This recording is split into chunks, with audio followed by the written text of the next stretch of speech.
여러분, IMF 이러면 국제통화기금입니다.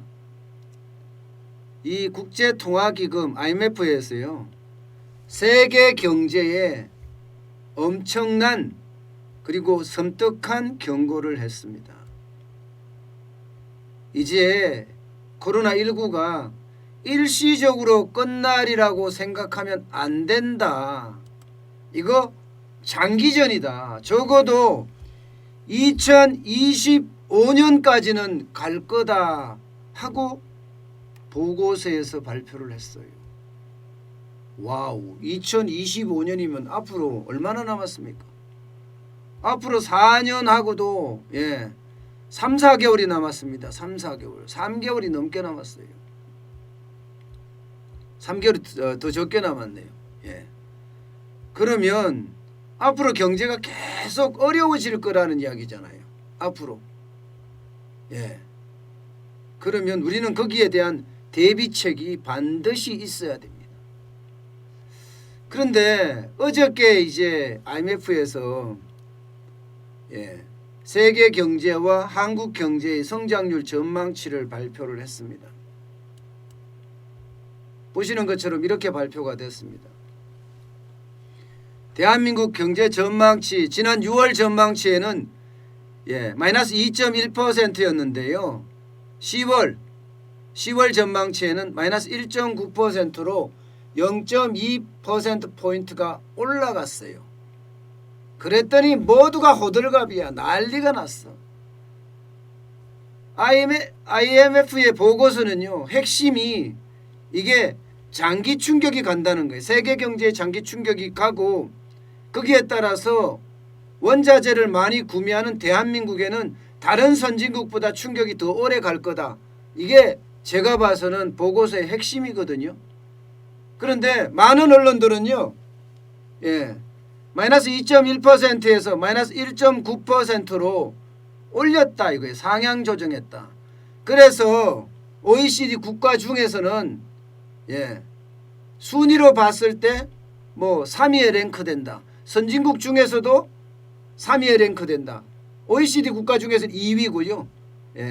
선진국 중에서 IMF는 대한민국을 선진국으로 분류하고 있거든요. 선진국 중에서는 3위고요. OECD 국가 중에서는 2위다. 이것을 굉장히 강조했어요. 이것을요. 저는 그게 문제가 아니라 이게 장기 충격에 빠진다는 게 더 큰 문제라고 보는데 말입니다. IMF가 39개국, 선진국 39개국 중에 세 번째, OECD 37개국 중에 두 번째, 이렇게 이야기하니까 사람들이 보기에는 야, 대한민국 경제 진짜 대단해지는구나, 이렇게 판단할 수가 있거든요. 저는 그렇게 지금 판단하지 않습니다. 이게 장기 침체로 간다는 게 더 큰 문제고요. 더 큰 문제고, 지금 보시는 것처럼 이 마이너스 1.9%도 적은 수치가 아니에요. 적은 수치가 마이너스 1.9%예요. 그러면 우리가 오일 쇼크 때 마이너스 1.7%였거든요. 그때보다 더 어렵다는 거예요. 역사상 두 번째로 어렵다.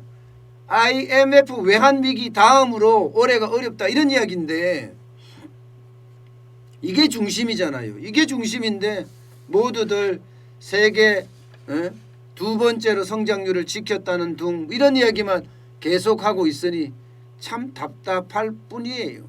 답답할 뿐이에요. 세계 경제 성장률도요, 지금 조금 낮게 잡혀지고 있습니다. 내년이 좀 좋아진다는 거예요. 6월 전망치가 세계 경제 성장률은 마이너스 5.2%였는데 10월 전망치는 마이너스 4.4%입니다. 4.4%. 세계 경제 전망치 좋아진다는 이야기잖아요. 이것은요, 대한민국에게 호재는 맞아요. 수출을 중심으로 하는 국가이기 때문에 마이너스 4.4%라고 하더라도 좋아지는 모양새니까 우리는 수출을 더 많이 할 수 있다, 이렇게 생각을 할 수가 있거든요. 특히 선진국은요, 마이너스 8.1%에서 마이너스 5.8%로 엄청나게 지금 조정을 했습니다. 대한민국 수출품이 선진국으로 가잖아요. 미국 시장으로 가고 유럽 시장으로 가고 동남아 시장, 남아메리카 시장, 중국 시장 이렇게 가는 거 아니에요. 그럼 세계 경제가 좀 좋아지고 선진국 시장이 좀 개선된다면 대한민국에게는 긍정적인 요소가 아니냐 이렇게 말할 수가 있습니다. 저도 그 부분은 인정해요. 저도 그 부분은 인정합니다. 그렇지만 원자재 의존도가 높은 국가들은요 특히 어려운 처지에 놓일 거라는 IMF의 보고서가 하나 더 있습니다. 그 내용에 훑어보면요 원자재 의존도가 높은 국가, 여행의 의존도가 높은 국가는 더 어려운 처지에 놓이게 될 거다 이렇게 이야기하고요. 심지어는요 올해 성장률 전망치가 마이너스 5.8%, 세계 경제는 마이너스 4.4%라고 하지만 이거 1930년대 대공황 이후에 최악을 기록하게 될 거다 이런 예상까지 하고 있단 말입니다. 그렇기 때문에 이게 심상치가 않다는 이야기예요. IMF의 말 중에 가장 충격적인 말이 그거예요. 지금 경제가 굉장히 어려운데 이 상황이 길고 불규칙하고 불확실할 거다. 이거 말입니다. 길단 말은 장기적으로 간다는 거잖아요. 불규칙하단 말은 언제 어느 때 코로나19가 창궐을 해서 경제를 망칠지 모른다 이런 이야기고요. 불확실하다. 치료제나 백신이 나오지 않는 상태에서 앞에 미래 경제는 굉장히 불확실하다. 이렇게까지 아주 나쁜 말만 지금 골라서 쓰고 있습니다. IMF는요. 그 정도로 지금 어렵다고 지금 이야기를 하고 있습니다. 특히 IMF는요.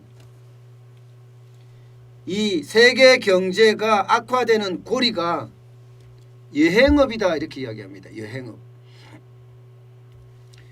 여행 부분에서 고통이 앞으로도 계속될 거고 올해는 물론이고 내년도 물론이고 후년도 이게 회복되는 데까지는 2025년까지 걸린다는 이야기예요. 근데 여행업이 이렇게 고통을 겪기 시작을 하면 거기에 따라서 물론 항공업도 어려워지고 면세점업도 어려워지고 여기에 따라서 IT업도 어려워진다는 거예요. IT업도. 그렇게 해서 세계 경제가 장기 불황, 장기 충격에 휩싸인다. 이렇게까지 지금 이야기하고 있는 겁니다.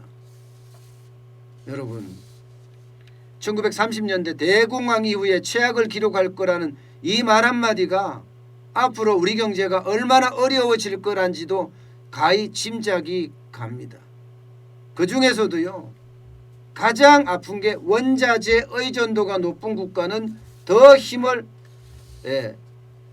잃을 것이다 하는 전망, 이게 저는 되게 충격적이에요. IMF는요 실질적으로 이야기하는 게 가장 손실이 적은 나라, 여기는 대만이다. 대만은 가장 손실이 적을 거다 이렇게 예상을 했고요. 가장 손실이 큰 나라 그러면 필리핀, 인도, 아르헨티나, 멕시코, 나이지리아, 브라질, 호주 뭐 이런 데를 꼽습니다.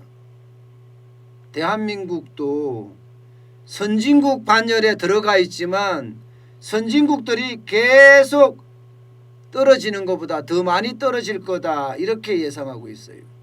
지금 IMF는요 2019년 작년부터 2025년까지 세계 경제 성장률은 적어도 4%포인트 넘게 하락할 거다 이렇게 이야기하고 있거든요.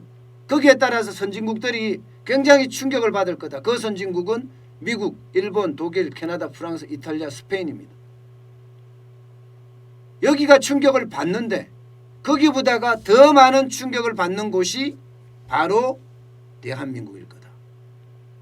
왜냐하면 원자재 의존도가 크기 때문에. 지금 이 예상치도요. 코로나19의 통제권이 각 나라 국가, 국가에게 돌아갔을 때, 쉽게 말하면 치료 전에 백신이 개발됐을 때 이 정도라는 겁니다. 만약에 개발이 안 됐을 경우에는요, 앞으로 더 충격이 더 심화될 거다, 이런 예상까지 하고 있습니다. 때문에 지금 2025년까지 어려워지기 때문에요, 결국 국가들은 어떻게 한다? 각 나라의 국가들은 어쩔 수 없이 통화정책을 펴면서 금리를 내리고요, 재정정책을 펴면서 돈을 뿌릴 수밖에 없다는 거예요. 그럼 그 재원은 어디서 나오나요? 그 재원은 간단합니다. 지금 대한민국에서 이루어지고 있는 일, 그게 바로 재원입니다. 어떤 일이 이루어지냐고요? 부자 증세, 기업 법인세 증세, 이게 앞으로의 핵심이라고 IMF는 꼬집고 있습니다. 그렇게 할 수밖에 없다. 이렇게 되면 여러분, 대한민국은 아마 앞으로도 부자 증세나 여기에다가 서민들 증세, 저는 보편 증세도 일어난다고 보거든요. 그 다음에 기업들을 단돌이하고 기업들을 잡돌이하는 것도 앞으로 계속 일어나려고 보는 거고요.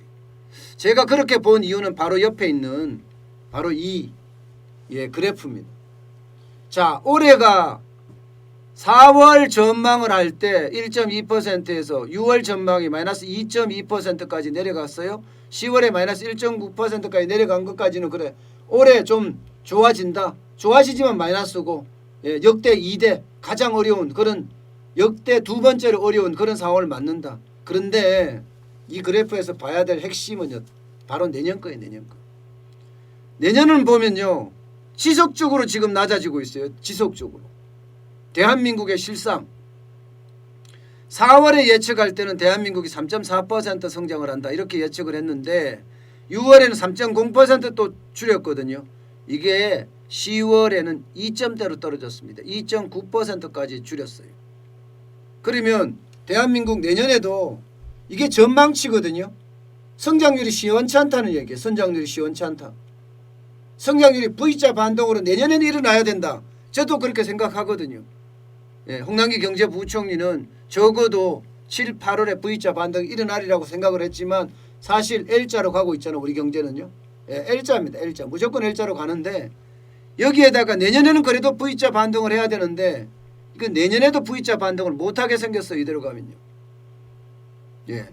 내년에 위기가 더 많은 암초들이 많거든요. 그렇게 되면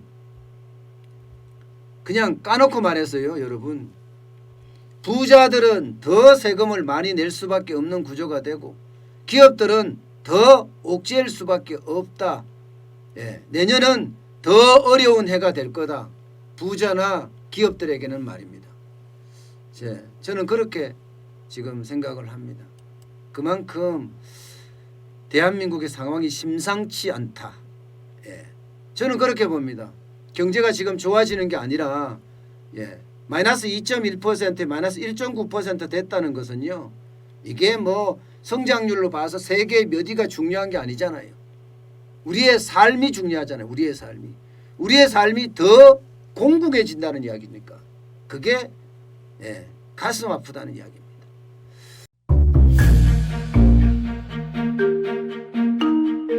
세종대왕과 샤넬 넘버5, 벤츠 자동차의 최고급 기종인 마이바흐의 공통점을 아시나요? 바로 침향입니다. 침향이란 동남아시아에서 자생하는 침향나무가 상처를 입었을 때 스스로를 보호하기 위해서 분비시키는 침향나무의 진액입니다. 진침향은 태국산 침향과 러시아산 녹용, 그리고 국산 홍삼, 백봉령, 산수유, 당귀, 숙지향, 꿀로 이루어진 침향환으로 만성 피로나 또 스트레스, 기력이 저하된 직장인분들, 또 수험생들, 연세 드신 어르신분들이 드시면 좋은 환입니다. 진침향 여러분들께 자신있게 권해드립니다.